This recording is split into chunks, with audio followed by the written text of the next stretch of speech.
Assalamualaikum warahmatullahi wabarakatuh. Perkenalkan, nama saya Nur Fahira, NIM A03203006, Prodi Agroekoteknologi kelas A.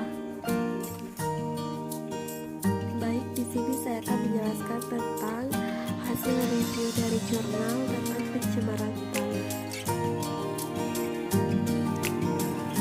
Kegiatan pertanian modern telah berhasil meningkatkan produksi pangan, serat, pakan, dan ternak secara dramatis. Penggunaan bahan kimia pertanian sebagai bagian kegiatan pertanian modern ternyata menimbulkan dampak lingkungan yang dianggap sebagai sumber pencemar baur terhadap tanah dan air tanah. Ragam sumber kegiatan pertanian yang ini mencemari lingkungan adalah penggunaan pupuk anorganik dan organik mengandung N, logam berat, pestisida, limbah cair, limbah permukiman, dan perkotaan. Interaksi antara bahan pencemar dan komponen tanah sangat dipengaruhi oleh sifat biofisika kimia komponen tanah dan bahan pencemar. Pada umumnya, interaksi antara bahan pencemar dan komponen tanah tidak sepenuhnya dapat dipahami karena bersangkut paut dengan bermacam-macam reaksi fisik, kimia, dan biologi secara simultan. Pada umumnya, proses serapan, pertukaran ion, pengendapan, ikatan kompleks organik, dan alih rupa biologis tidak berjalan secara individual tetapi simultan. Sifat kimia gugus fungsional. Pestisida yang ada di dalam tanah karena bahan aktifnya merupakan bahan kimia buatan, maka bersifat asin terhadap sistem tanah.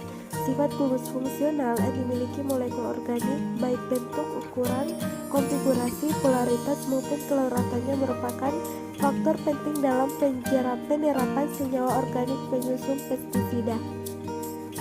Adanya gugus fungsional berpengaruh pada kemesaman permukaan partikel tanah dan penyerapan molekul organik terionisasi. Gugus sulfosida merupakan salah satu gugus fungsional organik yang bersifat lebih polar dan membentuk ikatan kompleks dengan oksigen atau sulfur. Gugus sulfosida dapat langsung membentuk ikatan kompleks dengan kation tertukarkan dan atau jembatan H2O melalui ikatan hidrogen antara sulfosida oksigen dan kation tertukarkan.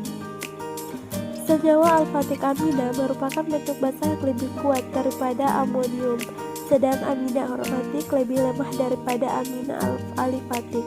Amina di dalam tanah dapat mengalami protonasi dan menggantikan kation anorganik melalui pertukaran ion.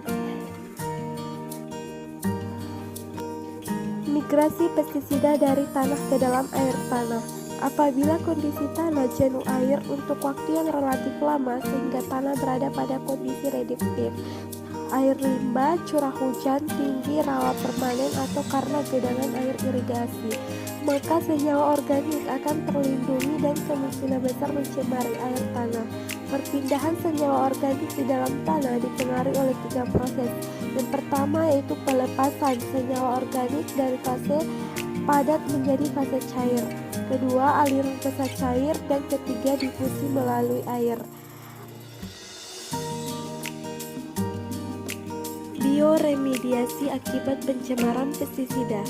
Bioremediasi merupakan teknologi yang efektif dan murah untuk memperbaiki tanah yang tercemar pestisida. Mineralisasi pestisida melalui proses biodegradasi oleh mikroorganisme. Selanjutnya, melandasi perkembangan teknik bioremediasi menggunakan mikroorganisme atau enzim yang dihasilkan untuk mendegradasi bahan pencemar. Enzim yang terbentuk akan mengubah hidrogen peroksida menjadi hidrogen radikal yang menyerang lignin, memecah menjadi komponen lebih kecil, dan selanjutnya mempercepat proses dekomposisi bahan kaya lignin. Seperti telah dibuktikan dalam beberapa penelitian menggunakan kultur penghasil lignin peroksida, ternyata dapat mendegradasi pestisida termasuk DDT, metoksiklor, linden, klordan, dan dieldrin.